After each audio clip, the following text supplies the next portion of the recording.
आज हम रेखाएं एवं कोण के बारे में पढ़ेंगे। कक्षा 7 में 5th चैप्टर है ये। सबसे पहले ये चीज़ क्लियर होनी चाहिए, रेखा, रेखाखंड और किरण में अंतर क्या होता है। तो जैसे चित्र से आप देख रहे हैं कि रेखा में दोनों तरफ तीर बने हुए हैं। इसका मतलब होता है कि हम इस रेखा को इधर भी असीमित रूप से कहीं भी आगे तक बढ़ा सकते हैं, इस साइड भी हम कहीं पीछे भी बढ़ा सकते हैं। और जो रेखाखंड होता है उसमें देखिए दोनों तरफ बिंदु हैं। बिंदु का मतलब होता है ये सीमित बिंदु हैं, इन्हें आप ना तो इधर बढ़ा सकते हैं ना इधर बढ़ा सकते हैं, कहीं नहीं बना सकते। तो रेखा के अंदर ही रेखाखंड होता है। जैसे हम दो बिंदु ले लेते हैं, एक बिंदु मैंने ये लिया, एक बिंदु ये लिया, तो ये क्या है? रेखाखंड। तो रेखाखंड हमें कहाँ से प्राप्त होता है? रेखा से प्राप्त होता है। और रेखाएं दोनों तरफ बढ़ाई जा सकती हैं। किरणें क्या होती हैं? जैसे आपने सुना होगा सूर्य की किरणें। सूर्य की किरणें मतलब सूर्य से किरण निकलती है।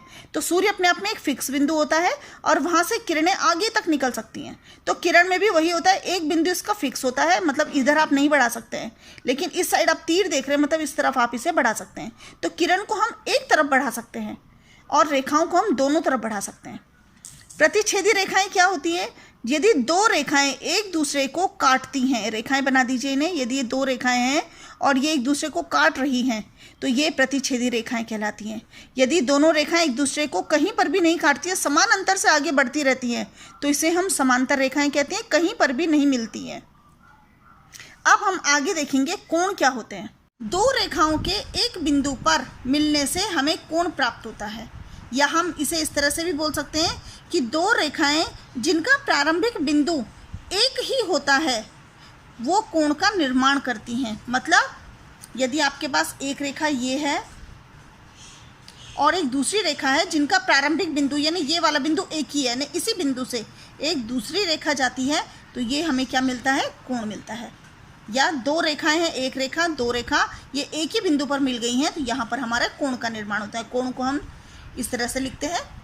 अब कोण कितने प्रकार के होते हैं? तो कोण बेटा कई प्रकार के होते हैं, लेकिन कुछ आप लोगों ने छोटी कक्षाओं में देखा होगा। जैसे देखा होगा न्यून कोण, समकोण, अधिक कोण, सरल कोण या ऋजु कोण, वृहद कोण या प्रतिवर्ती कोण। ये आपने पहले कक्षा 6 में भी पढ़ा है, ठीक है। न्यून कोण क्या होता है? यदि उस कोणों का माप 0 डिग्री से 90 डिग्री के मध्य में होता है तो उसे हम न्यून कोण कहते हैं। समकोण क्या होता है? यदि वो 90 डिग्री का कोण है, मतलब माप से यदि आप चांदे से इनको नापेंगे तो ये आप देखेंगे कि जो न्यून कोण होता है उसका माप कितना होता है। देखो 90 क्या होता है? 90 डिग्री का कोण पहले समझिए, ये एक सीधी रेखा है और ये रेखा है, ये 90 डिग्री का कोण है। तो यदि इससे छोटा है, यहाँ पर 0 डिग्री होता है, यानी यहाँ से लेकर के यहाँ तक यदि 90 ना होकर के 89 होता है तो वो आपका न्यून कोण में आता है। कहाँ तक आता है? ये यहाँ से, और ये 90 तो पूरा सीधा होगा, थोड़ा सा टेढ़ा कर दीजिए 89। तो 0 से 90 के मध्य में जो कोण होते हैं ये न्यून कोण कहलाते हैं।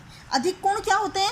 अधिक कोण वो होते हैं जो 90 डिग्री से अधिक होते हैं। मतलब जैसे ये सीधे आप ये लाइन बनाइए, 90 डिग्री की लाइन हुई, तो इससे अधिक जो भी कोण होगा, यहाँ पर हम ये बना दें, ये बनता है हमारा अधिक कोण।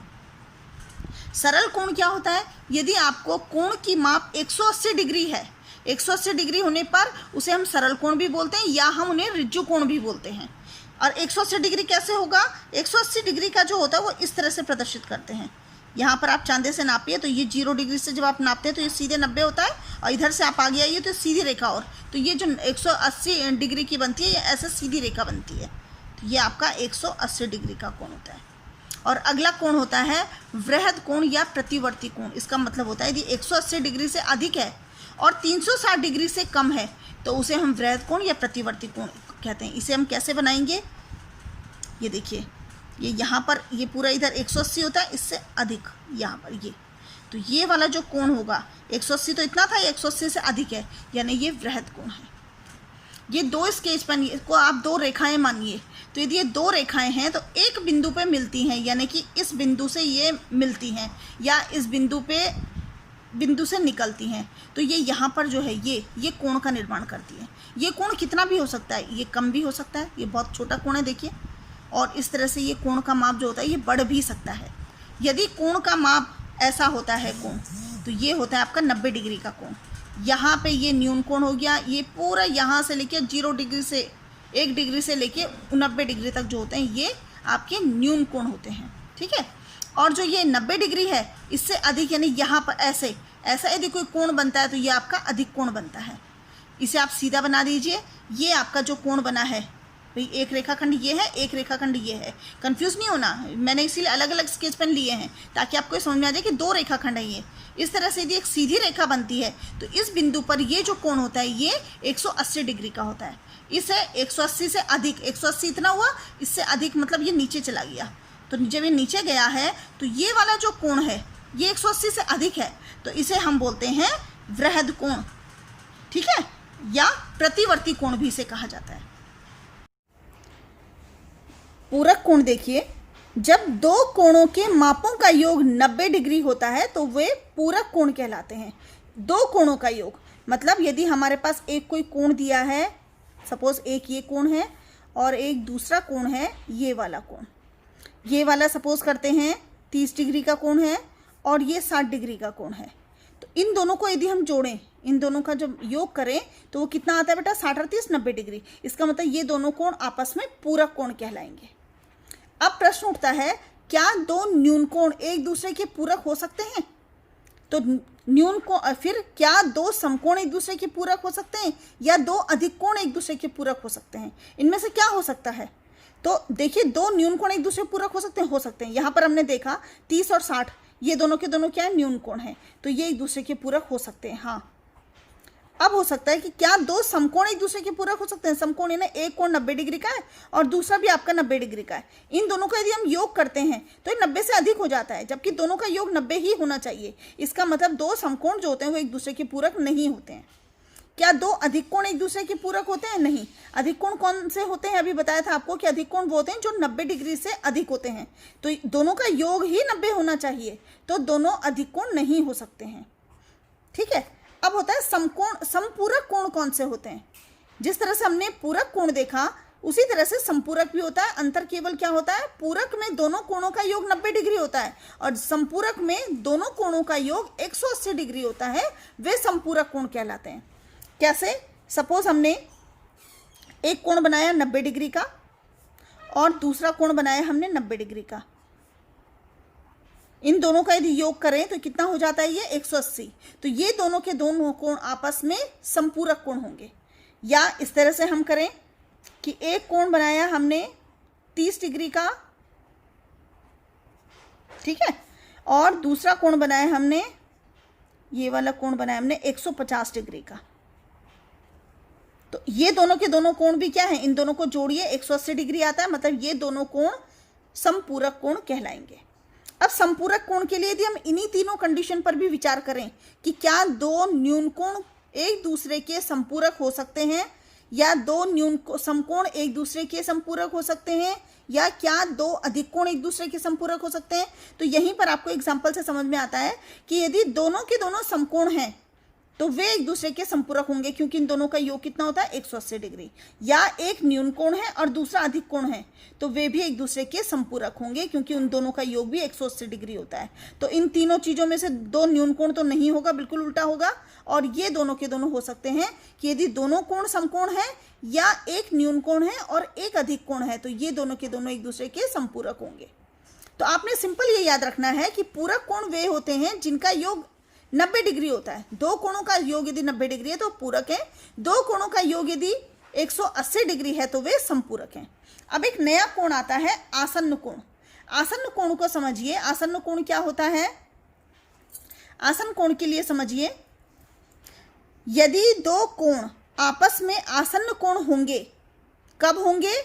यदि उनका एक ही उभयनिष्ठ शीर्ष होगा। उभयनिष्ठ मतलब कॉमन, या उनकी एक ही उभयनिष्ठ भुजा होगी, यानी एक कॉमन भुजा होगी या एक कॉमन शीर्ष होगा, तब वे आसन्न कोण होते हैं। आसन्न कोण एक दूसरे से मिले हुए होते हैं। संपूरक कोण, पूरक कोण हमने देखा अलग अलग है, देखिए उनका केवल योग होना चाहिए 90 डिग्री या 180 डिग्री, लेकिन आसन्न कोण में दोनों के दोनों आसपास होने चाहिए और उनके बीच में जो कॉमन भुजा होती है, एक कॉमन भुजा होनी चाहिए, एक उभयनिष्ठ भुजा होनी चाहिए। उनका जो शीर्ष होता है वो भी उभयनिष्ठ होना चाहिए, यानी कॉमन होना चाहिए। इसको आप इस तरह से एग्जांपल से समझिए। आसन्न कोण को समझने के लिए देखिए, ये कॉपी है, मैंने इसे खोल दिया है, ठीक है। तो इस तरह से मैं आपको तीन भुजाएं बताने की कोशिश कर रही हूँ। एक भुजा ये है, दूसरी भुजा ये है और तीसरी भुजा ये है। ये तीनों भुजाएं कोण कहाँ पे बना रही है, यहाँ पर, यानी ये इनका शीर्ष है, तो ये कॉमन होना चाहिए तीनों भुजाओं के लिए।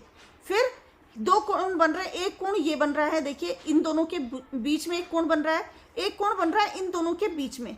तो ये वाली जो भुजा है ये दोनों में कॉमन है, ठीक है। तो ये तीन भुजाएं हैं, तीनों में एक भुजा कॉमन है। तो इस टाइप के जो कोण बनते हैं इन्हें हम आसन्न कोण बोलते हैं। एक कॉमन शीर्ष होता है और एक कॉमन भुजा होती है। तो आपने आसन्न कोण को समझा कि दो कोण आपस में आसन्न कोण कब होते हैं, जब एक ही उभयनिष्ठ भुजा होती है और उनका एक उभयनिष्ठ शीर्ष होता है। जैसे ये एक कोण समझाने की कोशिश की मैंने आपको, एक बिंदु है यहाँ पर O, यहाँ से एक कोण, एक रेखा जा रही है OC, एक भुजा आपकी OB और एक है OA। तो ये वाला कोण जो है ये एक है, कोण एक, और ये कोण दो, ये दोनों के दोनों कोण यानी एक कोण और दो कोण ये आसन्न कोण होंगे। कब होंगे आसन्न कोण, जबकि ये शीर्ष O जो है ये कॉमन है और जो OB भुजा है ये भी कॉमन है यानी कि उभयनिष्ठ है। अब ये मानिए कि यदि ये आसन्न कोण, इन आसन्न कोणों का योग 180 डिग्री होता है, तब क्या होता है, इसको इस तरह से समझिए। ये हमारे पास है एक, मैंने इस तरह से ये देखिए ये है, ठीक है। इसमें क्या है, आसन्न कोण तो कैसे भी हो सकते हैं, आसन्न कोण तो ऐसे भी हो सकते हैं। ये आसन्न कोण है, ये एक कोण है, ये एक कोण है, ये वाली जो भुजा है ये कॉमन है और इनका शीर्ष भी कॉमन है। यदि इन दोनों का योग 180 डिग्री होता है, मतलब ऐसे एक कोण ये बन रहा है, ये कोण कितना भी हो सकता है, 60 डिग्री का हो, और ये वाला कोण यदि 120 डिग्री का है, तो देखिए दोनों का योग कितना है, 180 डिग्री। तो यदि आसन्न कोण में दोनों का योग 180 डिग्री होता है तो इस तरह की जो भुजाएं होती हैं इनको हम रेखिक युग्म भी कहते हैं।